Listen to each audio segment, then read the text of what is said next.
Kind of dark. Yeah, it needs a little bit more light. It's kind of dark still. I doubt you're going to get more light because we're outside. Okay. All right. All right, so we have on the line Lloyd, and I get this is Corey. Corey, yeah. Corey and Lloyd. They are of the Pieces sound from Montego Bay. Is that correct? That's right. All right. So this sound is a sound that I heard about. I've heard about it ever since I started playing sound. A very dominant sound in the business. But back then you had, maybe Lloyd, it's best for you to tell your story of the Pieces movement, the selectors that were on the sound at the time. All right. We started in about 1980 as an uptown party sound. I didn't go into the dance hall until about 86, 87. Yeah. Corey was my first dance hall selector. Corey, right there. About 1990, yeah, Corey, as a youth. And then afterwards, there was Froggy Rock. To me, then Froggy. Froggy. Yeah, then we have Skinny.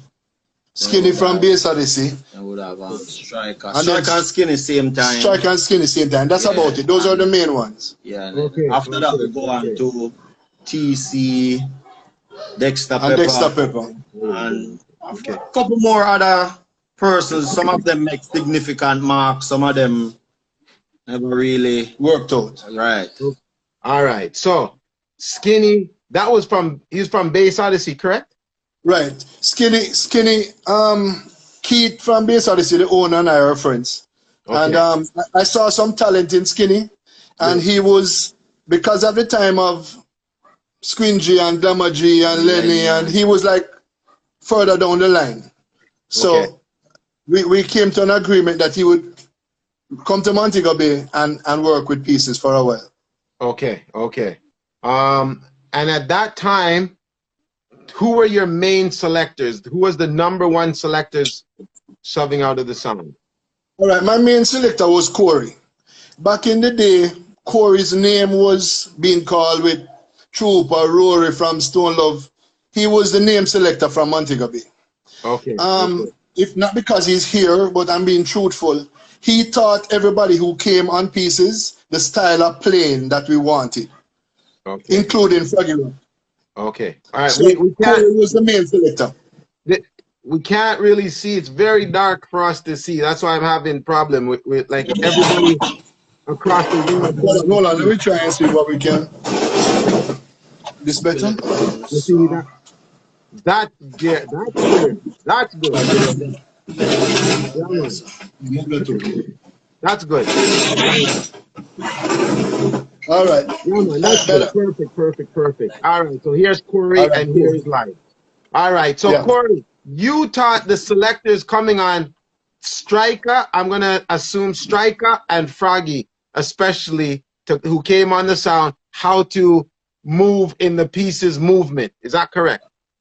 All right. Well, Froggy had been around for quite some time before even Striker. Because when Froggy came to me, maybe about 1991, and wanted to play the sound. Okay. However, when I told Lloyd about it, Lloyd said at the time he was satisfied with me being his selector and wanted no other selector at the time. Okay. Anyhow, I took it upon my head. We were playing so often that I could give Froggy money out of my pay for probably about 2 years. So we were playing that often. Froggy came around, humble youth. He could, what I admire about him when he came around, at first he could mix. Okay.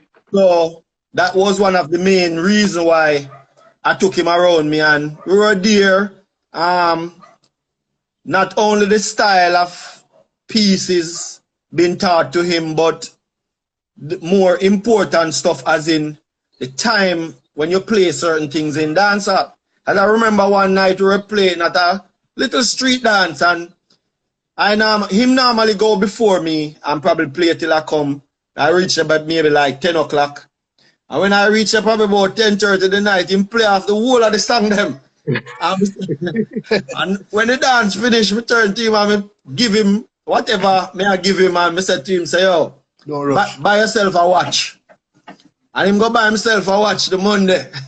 And we start showing. That was out of your personal pay. Right. Okay, that's good. So him start learn not only the art of playing, because Pieces was such a big sound and being looked up to at the time. We could pick just about any song and play it from the artist have little potential, or we think the song bad.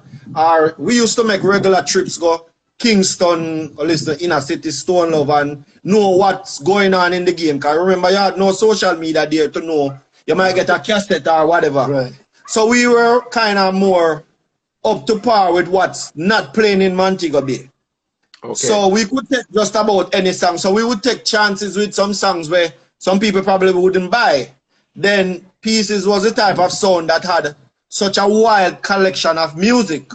Because Pieces used to play soul, disco, you name it. While other sounds were more rubber dub sounds, so they wouldn't play it. So we know not only the style of playing the new modern dancehall or the dub plates or the new artists, we would take chance and play maybe at 12 o'clock, 1 o'clock in the night, we play a soul section.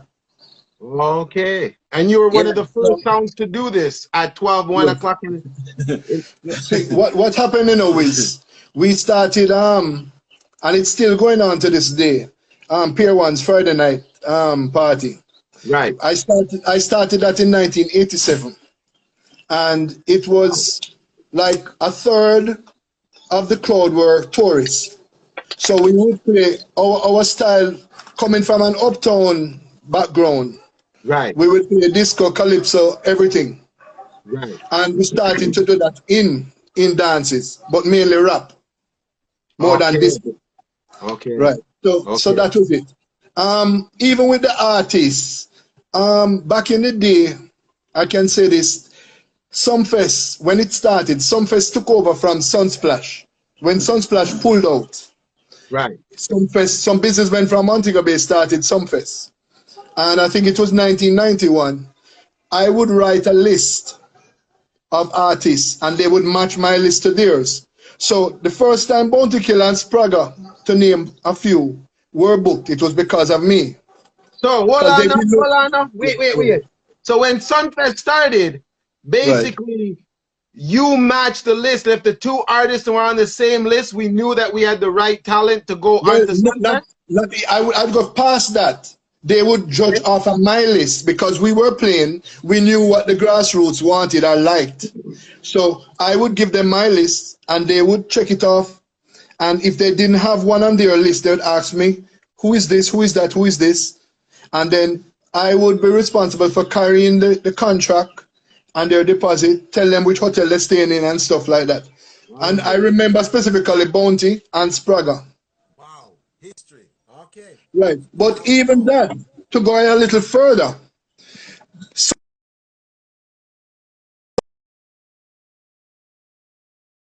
and I did it. I started the sound system night that's still going on now. Wow. Because what we did, I found a night that they didn't have anything, and I called it, not to infringe on their copyright name, instead of calling it Sumfest, I call it Soundfest. And I did it with Pieces and Stone Love. Stone Love and Bass and thing? No, that was the other year. Okay. So the first year was Pieces and Stone Love. The other year was Pieces, Bass Odyssey and Stone Love. Wow. Okay. Right. All right. So now, Corey, you've taught Froggy how to, bring his movement up into the dance hall and how to play souls, and you're teaching him Selector, which is a good thing because you're passing on your talent to somebody else to keep the Pieces name going. Correct? Right. Yeah. Now, how does a selector that I know and I knew pieces, and no disrespect to Corey, I don't want you to come on and think I'm disrespecting you at all. When up we knew it was a Froggy and Striker. That's what I knew. And I was like, so when they told me about Corey, I was like, Corey, who's Corey? Like, so you were very humble, laying back, chilling. Well, to be frank, that's my personality, and plus, like I come here since day, and I brought with me my 1992, 93, 94 diaries of when I was in charge and pieces, and the relationship that Lloyd and I have, that Lloyd could go away and leave his sound for probably 6-7 months to go and play abroad, and I am playing here, and I don't have to report to anybody more than if he tell me to give XY to a person, they get it. So I was basically in charge of so much. So if somebody came along that I wasn't comfortable with to join pieces, they could never join, couldn't join the sound. I'm going to go a little further than that. Okay. When I left my business with Corey, right, he was free to spend on dubplate or records what he needed. I didn't have to tell him. He could have spent it and then told me. What happened is that with Striker, we played a dance with Electro Force at Walter Fletcher Beach. Okay. And Striker, right? And Striker was on Electro Force. I don't know if he was a main selector or I don't really remember. Okay. The first round, we tore down the place. They burned down half of the palm trees over there with the torch. Electro Force came in. They did all right. They got their forwards, but not as big as ours. Okay. Then, when we were to come in for the second round, like about 12 o'clock, so I'm going to educate some of the younger heads about sound system back in the day. You would have to put, we didn't call them boxmen anymore, your maintenance crew, at the back of your box, because people would walk and pull off your wires so that you couldn't play. But what you couldn't protect from is somebody pinning your sound, which was pushing a needle or a nail through your speaker wires, connecting the positive to the negative, and it feedback and burn up your amps. So that happened to us and we couldn't play. So Striker had said Electro Force killed us in that dance. But Wiz, if you and I are running a 100-meter race, I am in the lead, and a bystander throw a stone and sprain my foot, and I fall down and you run past me. Yes, you have won the race, but how did you win the race? Okay. You understand? Okay. Electro Force back in the day was my rival, one of my rivals. He was a bigger sound system than I was. He had 4 columns in the start, we probably had 2. Okay. So for that dance, I would be a liar if I said that he has never beat me in a dance. He has beat you. But it's how he beat you. Not that dance. He has beat me before. Other dance, you know. Okay. Really, you know, Electro Force was the first big sound system that I beat at Cornwall Beach. And that was before I joined the sound. Before Corey joined the sound, you know. I used to play a sound by the name of Anchor before I got to Pieces, you know. But Pieces was always my favorite sound, even then, before I started playing. I'll tell you something else. Geronimo, who is in Canada now, and I'm very proud of him, he's like a little brother to me. Yeah. He was Apache at the time. He's now Ironimo, doing well for himself in Canada. Yes, okay. He was my only DJ. And Apache took on Johnny P and Lady Patra and all of the Electro Force crew, because back in those days, it was just the start of DJ dub plates. Your dub plate, a clash would normally be, you play the song and then you play the flip side and then the artist DJ on it. But I was from an uptown background, we were a juggling song. So for that dance, we did it. And Apache, by himself, beat all of them. But what I learned from Electro Force, although we were major big rivals, is I learned from him the importance of voicing dub plates on a hardcore rhythm, like a taxi or a stagalog. But being a juggling sound, most of our dub plates would be Shabba, Major Mackerel on the Punani rhythm, on the duck rhythm. But he taught me that. Okay, okay, all So right. I don't agree with the striker thing that he killed me. Okay. And going further, so he wants to join pieces. So Wiz, if you kill my sound, why would you want to come on my sound system if you're a better system than me? Food for thought. So he calls me for 2 weeks. Okay. Comes to our dances. Corey, Froggy, and Striker attended Anchovy High, not necessarily at the same time, the same school. Yeah. So he calls me, he wants, and I said to Corey and Froggy, you know, this guy really determined, you know, he want a job. But they had suspected they weren't sure of him. And I pressured them into, I said, I'm going to hire him. And that's how he came on pieces. Okay. But Striker came on as number 4. Corey, Froggy, Skinny, then Striker. Wow. You understand? Okay. And I still got his visa for him, and I still treated him with the utmost respect. I think I did like all of my workers. Nobody can complain of bad treatment. So let me just bring everybody up to speed because we're moving a little fast still. Why? The reason why. I had an interview with Striker. I heard it. To me, when I heard of Pieces, before I heard of Mod Squad, it was Striker and Froggy and Striker. And to me, the sound was absolutely fascinating. The sound was an amazing sound. So I listened to your cassettes and stuff like that, and it was great. So this is why I called for them. Now I do business, like musical business links with Froggy all the time.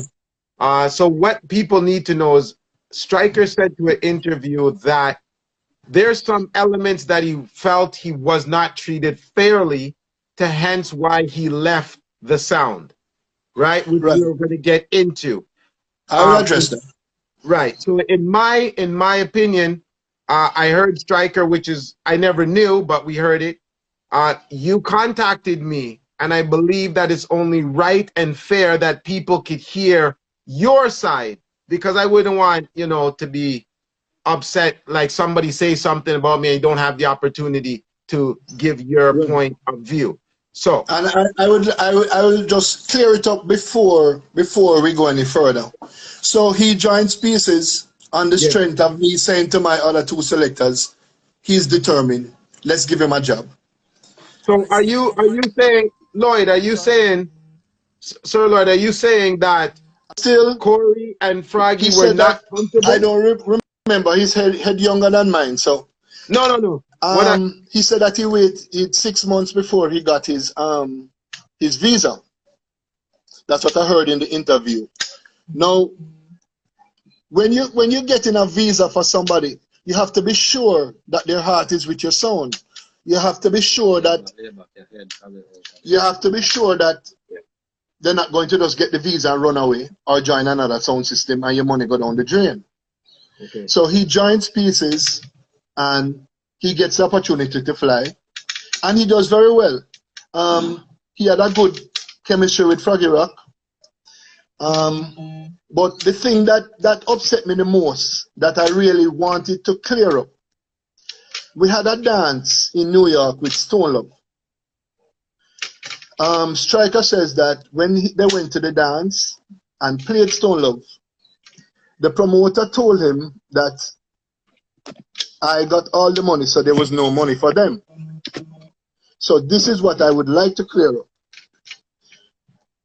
I charged the promoter $2,000. He said he can only pay $15. I got $500 deposit, and the balance of $1,000, I said, give it to Froggy and Striker. Now remember, I am playing 6-7 nights a week in Jamaica. I pay them every Tuesday without a problem. I don't pay them every night because they would squander the money. I come up with the idea not to collect every night. Because I even heard him say that when I pay them the money on the Tuesday, they're bending up my face. No, I can't be smiling like a clown every week. I could have a bad day. I could have something went wrong. But if I was bending up my face, it wasn't because of that I'm paying them. My father always said, if you don't have anything good to say, don't say nothing at all. Okay. So they go to the dance, and the promoter, let me say Jamaican term, broke them foot. I've never seen him since that day or spoken to him. So now, hold in on, those days, promoters, wait. Did you know this promoter? Good. Sorry, 1 second. Not hearing him. Not hearing you. You're not hearing me? I hearing you low. Low, very low. Very low. All right, hold on there. Hold on there. Can you hear me now? Still low. Still low. Okay, so what I think you should do is log out and come Log back out? in. Log All right, out. we're going to come right back. All right? All right. Is it my phone or is it, are you all hearing me? Am I good?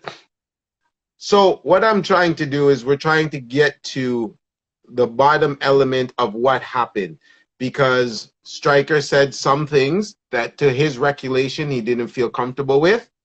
Okay.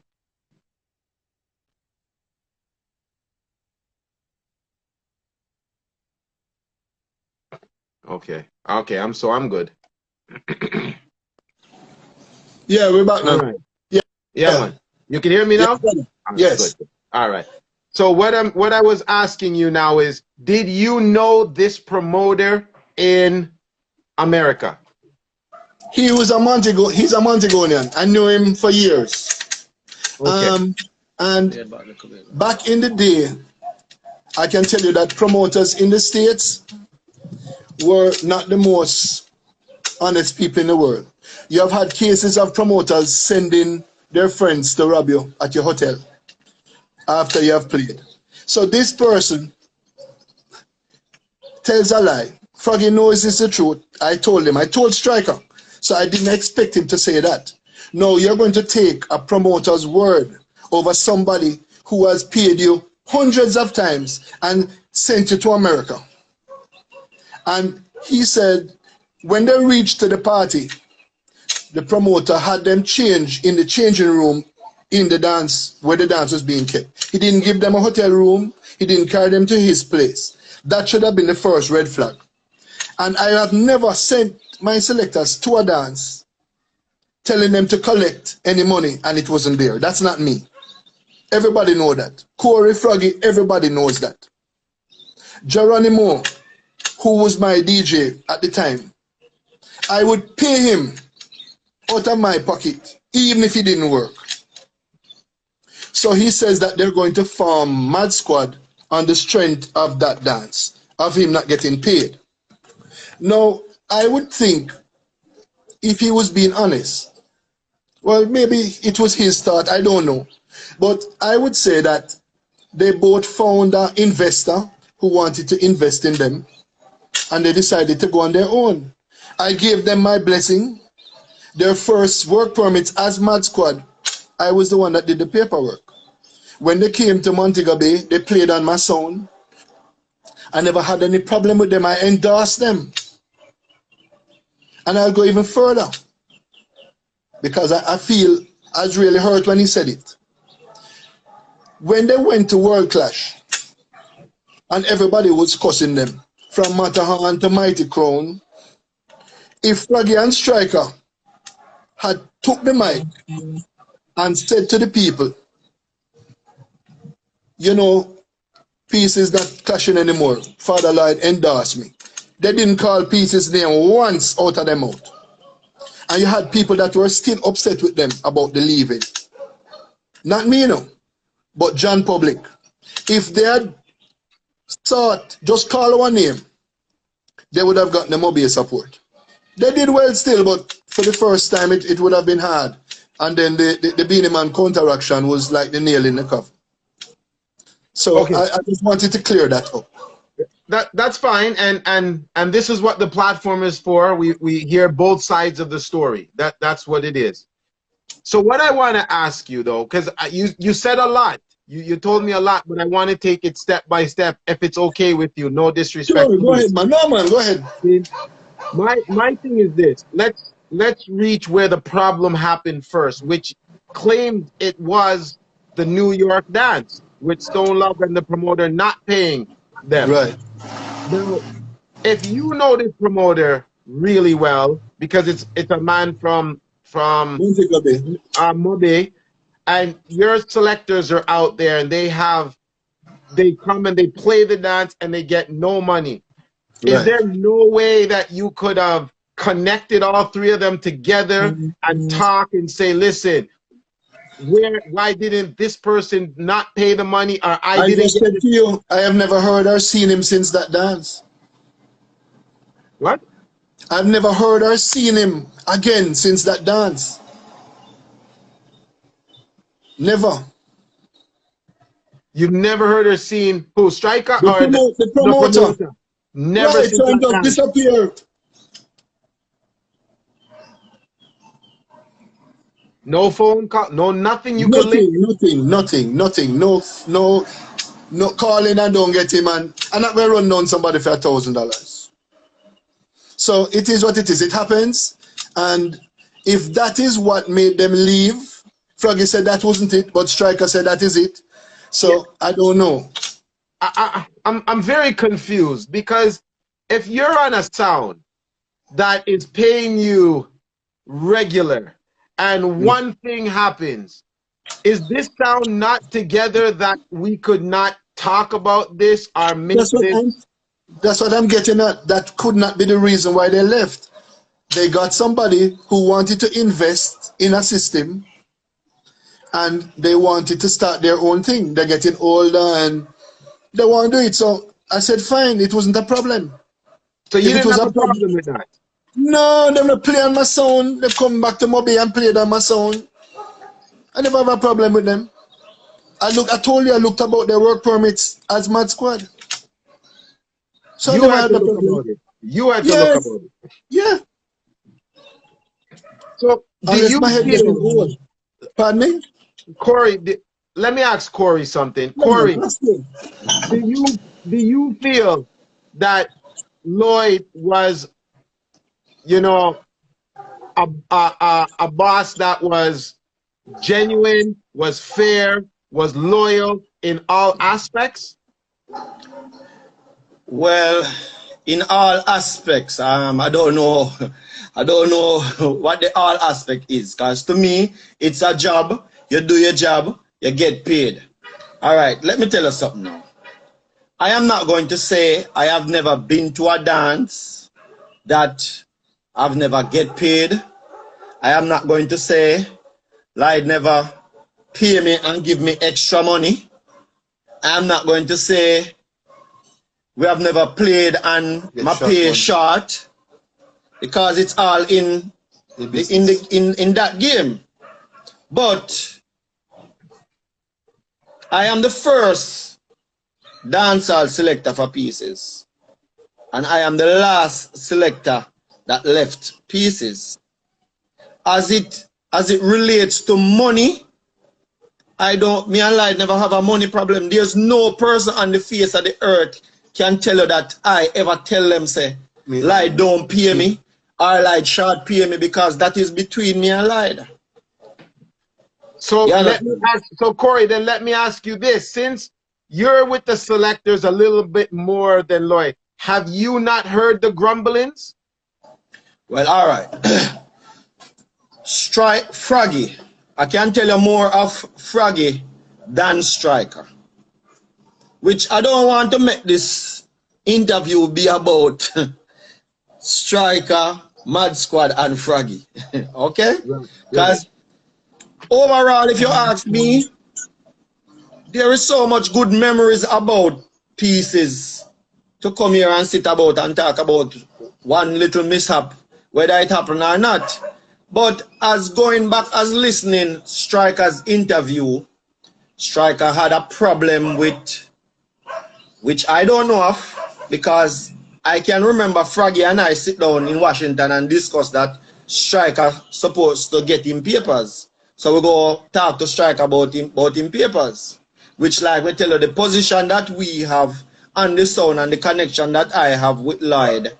If there were certain things that I wasn't comfortable with or it was really a bother to me, I could have easily said to Lloyd, say, yo, here, I mean, did I bring the sound and me no see what a man come and do more than me or whatever the case. So here, make a decision where as it comes.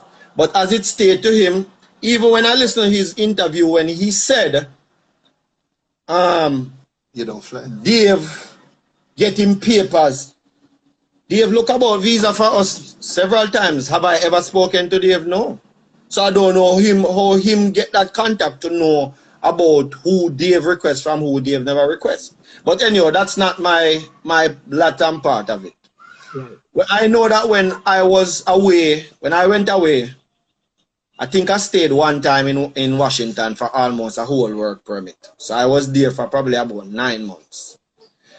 And calling back and forth, are they trying to reach me? Maybe 99% of the time I call my house to either speak with my brother or speak with somebody. It would be Striker at my house, answer my phone. That's one of the time I say, oh, it look like around everybody live, man.